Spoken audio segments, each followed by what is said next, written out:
오늘 우리에게 주신 하나님의 말씀은 요한복음 21장 15절에서 17절의 말씀입니다. 신약성경 185면에 있습니다. 요한복음 21장 15절에서 17절의 말씀을 제가 봉독하겠습니다.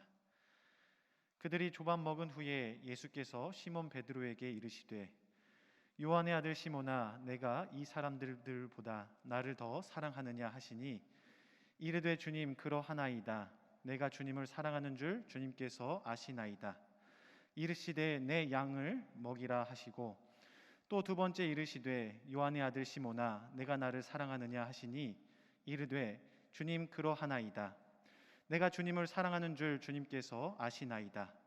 이르시되 내 양을 치라 하시고 세 번째 이르시되 요한의 아들 시몬아, 내가 나를 사랑하느냐 하시니 주께서 세 번째 내가 나를 사랑하느냐 하심으로 베드로가 근심하여 이르되 주님, 모든 것을 아시오매 내가 주님을 사랑하는 줄을 주님께서 아시나이다. 주께서 이르시되 내 양을 먹이라. 윤인영 담임 목사님 나오셔서 절망 속에서 찾는 희망이라는 제목으로 하나님의 말씀 선포하시겠습니다. 할렐루야. 우리 앞에 있는 분과 인사 나누시겠습니다. 사랑합니다. 축복합니다. 하나님은 당신의 편이십니다. 아멘. 고맙습니다. 인생을 살다 보면 안타깝지만 누구나 실패의 때가 있습니다. 그리고 그로 인하여서 낙심하여 무너지고 절망하여 쓰러질 때가 있습니다. 때로는 한 번의 실패가 일평생 돌덩이가 되어서 우리의 가슴을 누르고 마음을 답답하게 할 때도 있습니다. 그래서 할 수만 있으면 실패하고 싶지 않은데요, 아무리 주의하고 조심하여도 완전히 실패를 피할 수는 없는 것이 또한 인생입니다. 때로는 욥과 같이 부당하다라고 생각되어지는 그런 실패 자리에 설 때도 있습니다. 하나님 왜입니까? 라고 하는 항변하는 기도를 할 수밖에 없는 그런 실패를 맛볼 때도 있다는 것입니다. 그렇다고 한다면 교회 여러분, 우리는 그리스도인으로서 실패를 어떻게 바라보아야 할까요? 그리고 혹 이 시간 실패 가운데 있다고 한다면 어떻게 절망하지 아니하고 희망을 품을 수 있을까요?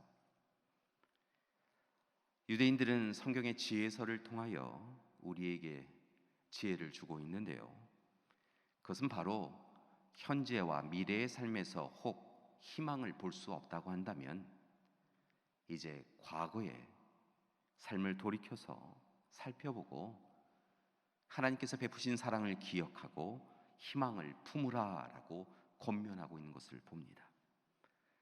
즉 현재의 삶에 그리고 미래의 삶에 희망이 없다고, 내 인생은 이렇게 아무것도 아니라고 생각되어질 때 그렇게 생각하지 말고 과거의 삶을 돌이켜서 생각해보고 그때 베풀어졌던 하나님의 사랑을 기억하고 기도 가운데 오직 하나님만이 주시는 희망을 품으라고 이야기하고 계시다는 것입니다. 왜냐하면 하나님의 사랑만이 우리를 절망에서 희망을 꿈꾸게 해 주시기 때문인 것입니다. 실제로 성경의 말씀을 보면 홍해를 앞두고 이스라엘 백성들은 절망과 낙심 가운데 있었던 것을 봅니다. 그들은 앞으로 나아갈 수 없었고 뒤로 다시 돌이킬 수도 없었습니다. 그때 하나님께서 바다에 길을 내어주시고 그들의 발걸음을 이끌어 주셨지요. 광야에서는 하나님께서 물과 또한 만나와 메추라기를 먹여주셨던 것을 봅니다. 그들을 홀로 있게 아니하시고 불기둥 구름기둥으로 인도해 주셨지요. 무엇보다 모세를 통하여 백성들과 계약을 맺으셨는데요, 그 계약의 내용을 보면 하나님은 이스라엘의 하나님, 이스라엘 백성은 하나님의 백성이라고 하는 계약을 맺었던 것을 봅니다. 그리고 그 계약, 언약을 하나님께서는 끝까지 지켜주셨습니다. 때로 백성들은 하나님을 배신하고 배반하고 자신들의 유익을 얻기 위하여 하나님 없이 살아갔는데, 그럼에도 불구하고 하나님은 이스라엘의 하나님 되신 것을 잊지 아니하시고 그들을 용서하시고 그들과 함께 동행해 주셨습니다. 하나님은 계속하여 변함없이 끝까지 사랑해 주셨던 것입니다. 그리고 절망스러운 현실을 희망의 삶으로 바꾸어 주셨습니다. 감사한 것은 이스라엘 백성들에게 그렇게 사랑을 베풀어 주신 하나님, 절망 가운데 있는 이들에게 사랑을 베풀어 주셔서 희망을 되찾도록 이끌어 주신 하나님은 오늘 이 시간 여러 가지 이유로 절망 가운데 있는 우리에게도 찾아와 주셔서 우리를 사랑하시고 우리에게 희망을 되찾게 해주고 계신 줄 믿습니다. 어찌할 수 없어서 무너져 내려서 하나님밖에 바라볼 수 없는 우리를 모른다 아니하시고 우리를 다시 부둥켜 안아주시고 사랑하고 계시다는 것입니다.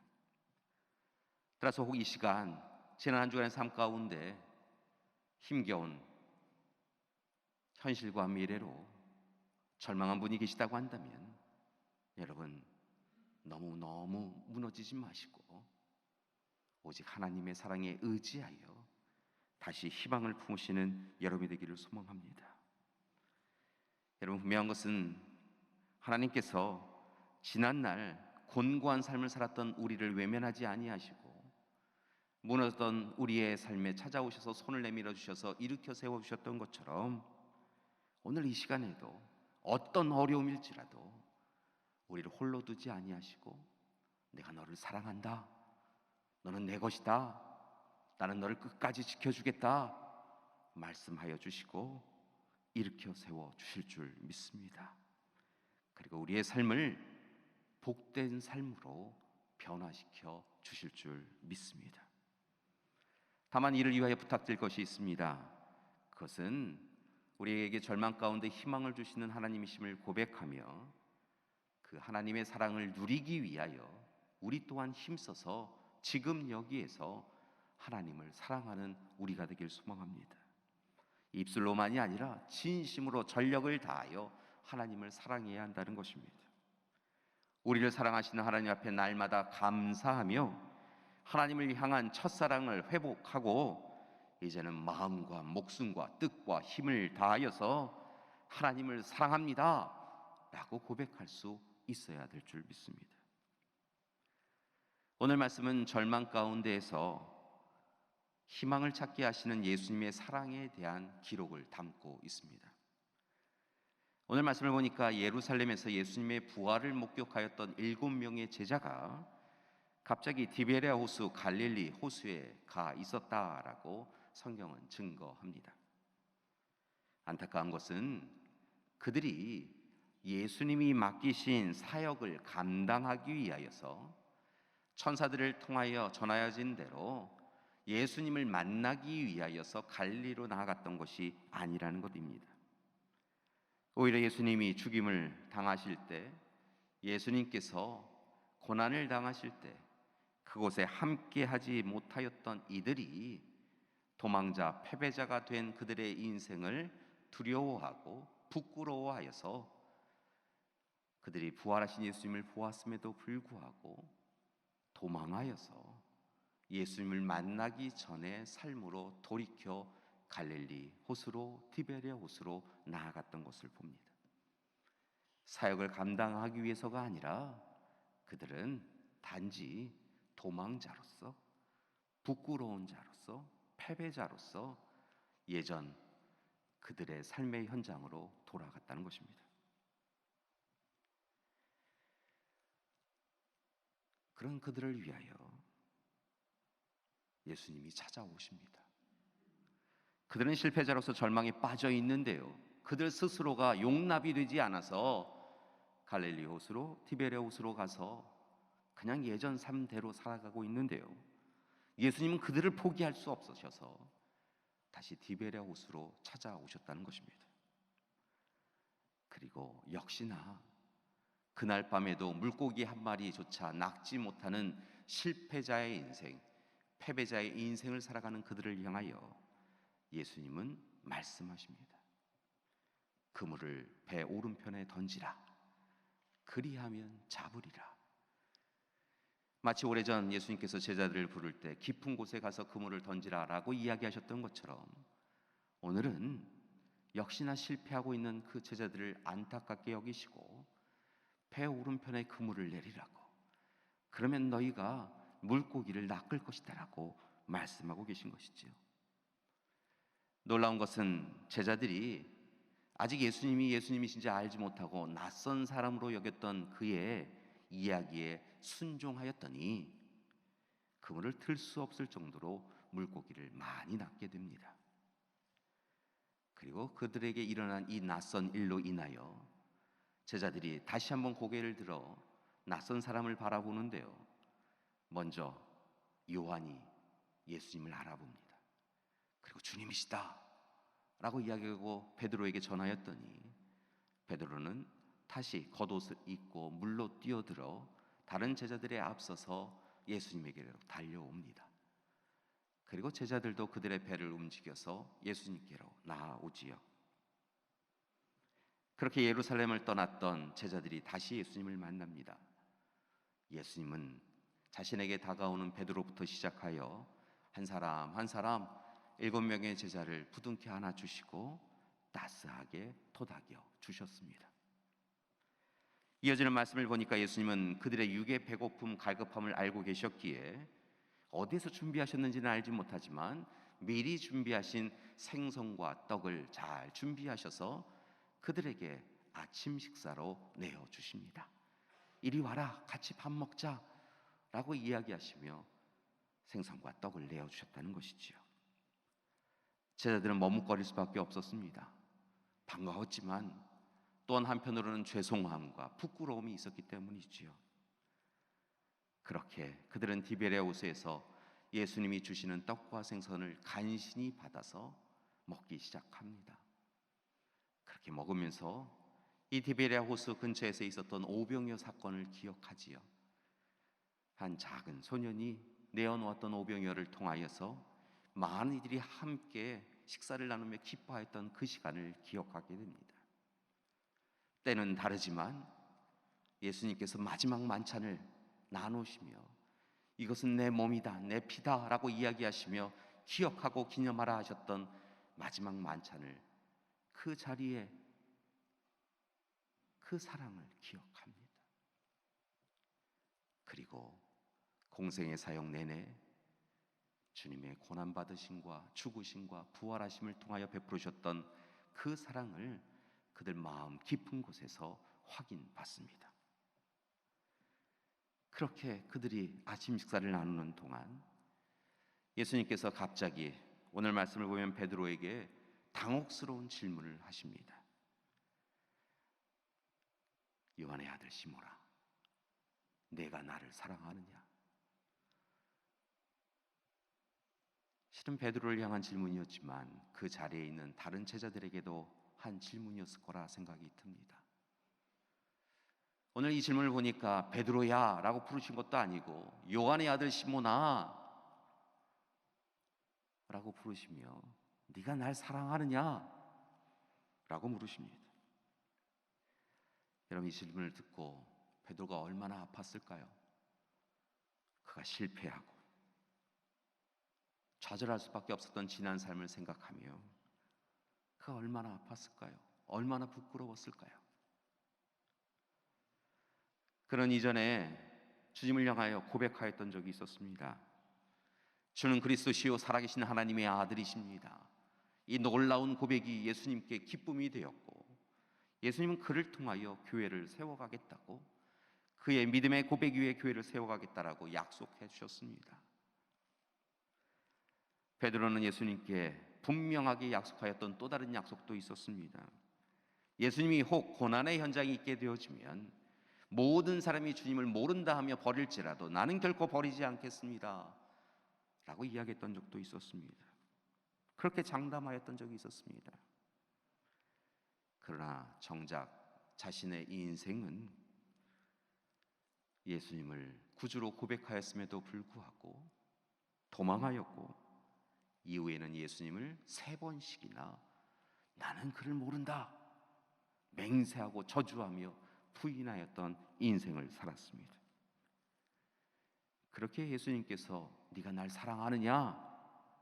라고 물으시는 시간, 베드로는 두려움과 수치심으로 와르르 무너져 내렸을 것입니다. 그렇다면 교회 여러분, 왜 예수님은 베드로가 아파할 것을, 부끄러워할 것을, 수치감에 쌓일 것을 알면서도 이렇게 3번씩이나 힘겨운 질문을 하셨던 것일까요? 왜 이렇게 네가 나를 사랑하느냐라고 하는 이 질문을 계속 시몬아라고 부르시며 그렇게 물으셨던 것일까요? 우리는 예수님이 베드로를 사랑하고 계셨던 것을 알기에 이 질문 가운데 베드로를 향한 다른 목적이 있었음을 깨닫게 됩니다. 즉, 베드로를 향한 꾸짖음처럼 들리는 이 물음은 실은 질책이 아니라 오히려 그가 실패로, 좌절로, 낙심으로 아파하고 있는 것을 아시는 예수님께서 그를 용서하신다라고 하는 위로가 담겨져 있는 물음이었다라고 하는 것을 깨닫게 됩니다. 즉, 요한의 아들 시몬아, 네가 어찌하여서 나를 배반하였느냐? 너 나와 함께 한다고 하지 않았느냐? 너 나 잡혀있는 시간에 어떻게 도망할 수 있느냐? 네가 3번씩이나 부인한 것 내가 안다. 이런 질책이 아니라, 베드로야, 네가 나를 배반하였다고 하여서 너무 마음 아파하지 마. 누구나 그 자리에 있으면 다 그럴 수밖에 없어. 그게 사람이지. 그렇지만 네가 나를 여전히 사랑하는 것 알아. 나도 너 사랑해. 그러니 너무 아파하지 말고 힘내자. 이런 따스한 토닥거림이셨다는 것입니다. 그리고 예수님의 3번의 질문이 무엇을 의미하는지 안 베드로는 비로소 주님이 주시는 위로 가운데 주님, 제가 사랑합니다 라고 3번 반복하여 고백하게 됩니다. 그리고 그런 베드로에게 예수님은 다시 사명을 허락해 주십니다. 내 양을 먹이라, 내 양을 치라, 내 양을 먹이라 라고 이야기하시며 실패와 좌절의 인생을 살아간 그에게 다시 사랑 베풀어 주시고 사명을 허락해 주신 것입니다. 그 시간 베드로는 예수님의 사랑을 확인하였고 그 사랑으로 절망에서 벗어나서 다시 교회의 반석으로서 희망을 꿈꾸게 되었고 그의 인생을 다하여 희망을 이루어 간 것입니다. 교회 여러분, 요즘 우리의 인생이 디베랴 호수인 듯 합니다. 코로나19뿐만이 아니라 여러 가지 이유로 우리의 삶이 실패의 자리에 서 있습니다. 실패의 경중은 있지만 실패가 크고 작음이 어디 있겠습니까? 다 아픈 거지요. 우리 모두 다 걸림돌에 넘어져서 실패의 자리에 서 있습니다. 감사한 것은 우리의 실패를 아시는 주님께서 우리를 불쌍히 여기시고 우리에게도 찾아와 주셨다는 것입니다. 디베랴 호수를 찾아갔던 예수님께서는 오늘 이 시간 디베랴 호수의 현실을 살고 있는 우리에게 찾아와 주셔서 우리를 또한 바라보시고 우리에게도 사랑 주고 계신 줄 믿습니다. 따라서 사랑하는 교회 여러분, 오늘 우리를 힘겹게 하는 문제만을 바라보고 절망하지 마시고 빈 그물의 인생으로 인하여 절망하지 마시고 오늘 이 시간 우리를 사랑하시는 십자가 사랑을 바라보시고 의지하시기 바랍니다. 그리고 오른편에 그물을 던지라, 그리하면 낚으리라 라고 하시는 말씀에 순종하여 살아가는 우리가 되기를 소망합니다. 그때 주님이 주시는 하나님 나라의 희망이 우리 가운데 있게 되어질 줄 믿습니다. 다만 우리가 한 가지 경계해야 될 것이 있습니다. 그것은 우리의 희망이 더 이상 세속적 희망이 되지 않도록 노력해야 된다는 것입니다. 오직 하나님 나라의 희망을 품어가는 우리가 되기를 소망합니다. 실패는 그런 의미가 있는 것 같습니다. 실패가 성공의 어머니라고 이야기되어지는 것은 다른데 이유가 있는 것이 아니라 우리 애가 소망하고 바라던 것들이 세속적이었던 것이 하나님이 원하시는 것으로, 하나님 뜻대로 조절되어진다는 것이지요. 예전에 제자들의 삶을 생각해 봅니다. 제자들은 예수님과 공생의 사역 동안 동행하면서도 안타깝지만 하나님이 주시는 희망, 하나님 나라의 희망을 꿈꾼 것이 아니라 당시 세상의 희망을 세상 사람들과 똑같이 꿈꾸었던 것을 봅니다. 그러다 실은 그들은 실패하였다는 것이죠. 예수님이 순환 예고를 전하시고 죽음을 당하심을 이야기하였지만 제자들은 그 가운데서도 누가 더 높은 자리에 설 것인가 라고 하는 것을 화두로 삼고 싸웠던 것을 봅니다. 예수님은 고난당하고 죽임당하신다고 하시는데 그 옆에서 싸웠다는 것이지요. 예수님은 자신이 져야 될 십자가의 고통으로 인하여 눈물을 흘리며 하나님 앞에 매어 달리시는데 그들은 주님의 고난에 함께하지 아니하고 잠들어 버렸던 사람들이었습니다.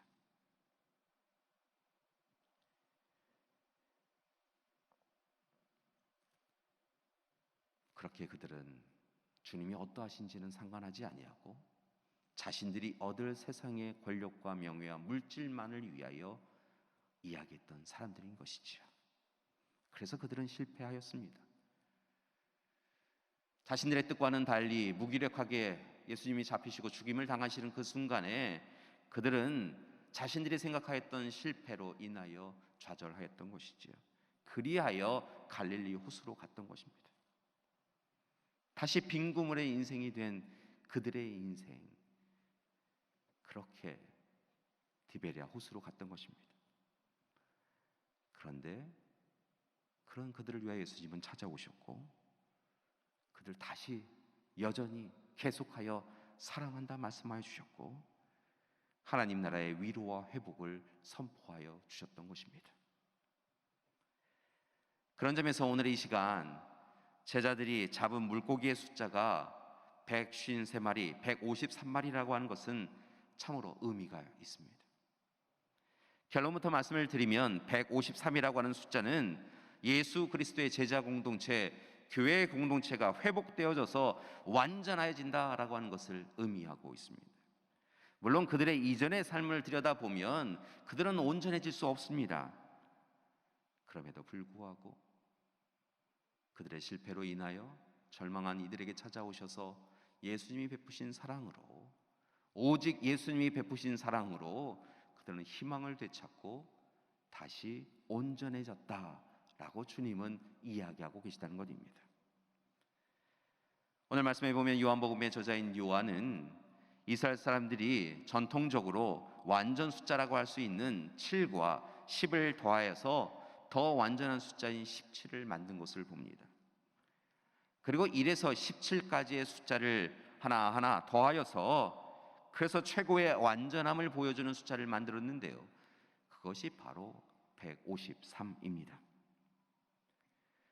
요한은 오늘 이 시간에 제자들이 예수님의 말씀에 순종하여 잡은 물고기의 숫자가 153마리였다라고 기록함을 통하여서 절망에 빠져 있던 이들이 그들을 찾아오신 예수님의 사랑에 힘입어 말씀에 순종하였더니 그들이 비로소 온전해지고 완전해졌다라고 그들이 희망을 낚을 수 있었다라고 이야기하고 있는 것입니다. 교회 여러분, 앞서도 말씀드렸지만 우리도 스스로 어찌할 수 없는 절망 가운데 있습니다. 우리 스스로는 빈 그물의 인생을 살 수밖에 없습니다. 그런데 감사한 것은 주님께서 우리에게 찾아오셔서 우리와 함께하고 계시다는 것입니다. 이 시간 베드로와 같이 실패자로 패배자로 살아가는 우리에게 찾아오셔서 예수님은 네가 나를 사랑하느냐?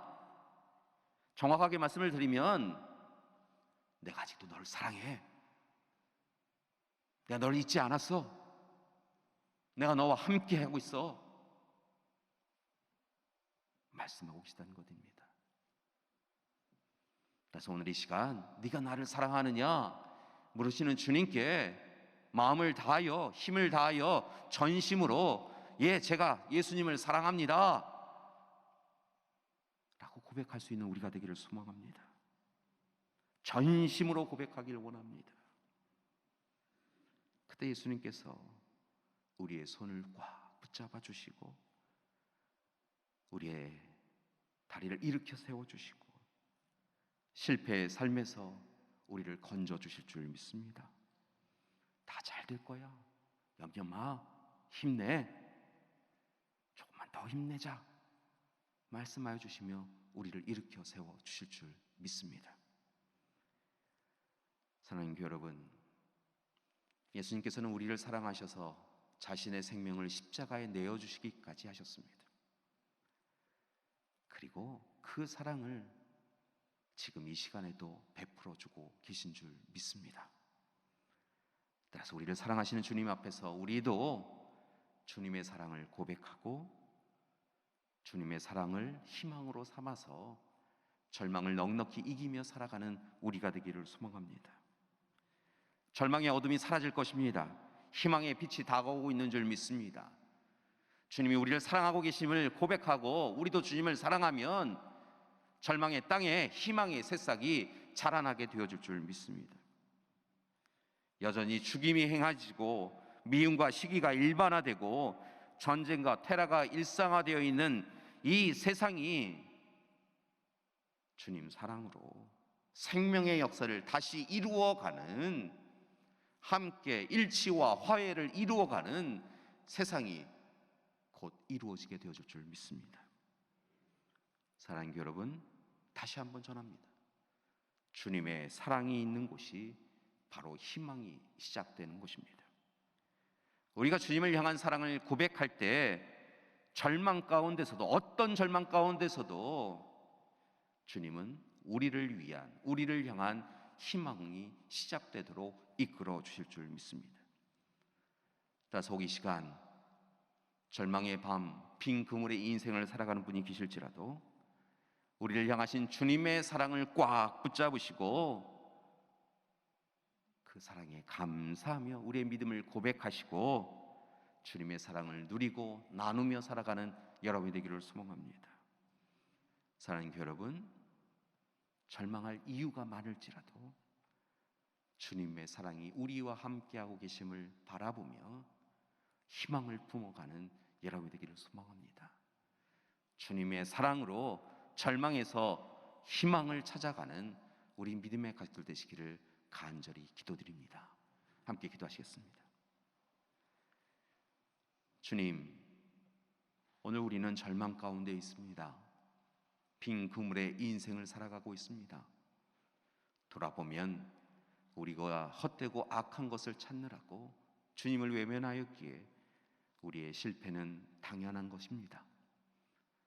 그러나 그렇게 실패한 우리의 인생에게 찾아오셔서 주님은 여전히 우리를 사랑하신다 말씀하여 주시고 주님 사랑으로 인하여 절망에서도 희망을 품으라 말씀하여 주시니 감사드립니다.